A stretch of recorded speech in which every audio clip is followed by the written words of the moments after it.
જૂના તવરાના મંગલમઠ ખાતે 5 લાખથી વધુના ખર્ચે પતરાના શેડનું ખાતમુહૂર્ત.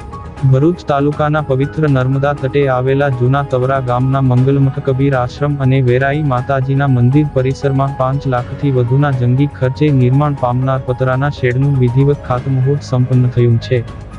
આ શુભ પ્રસંગે શુક્લતીર્થ જિલ્લા પંચાયતના સદસ્ય, ભરૂચ તાલુકા પંચાયતના સદસ્ય, જૂના તવરા ગ્રામ પંચાયતના સદસ્યો, મંગલમઠના મહંત, ગામના સામાજિક અગ્રણીઓ તેમજ મંગલમઠના સતી સેવકો વિશેષ ઉપસ્થિત રહ્યા હતા. ધાર્મિક વાતાવરણ અને વૈદિક મંત્રોચ્ચાર વચ્ચે અતિથિ વિશેષોના હસ્તે ખાતમુહૂર્ત વિધિ પૂર્ણ કરવામાં આવી હતી, જેનાથી ભક્તો અને શ્રદ્ધાળુઓમાં આનંદની લાગણી પ્રસરી ગઈ છે.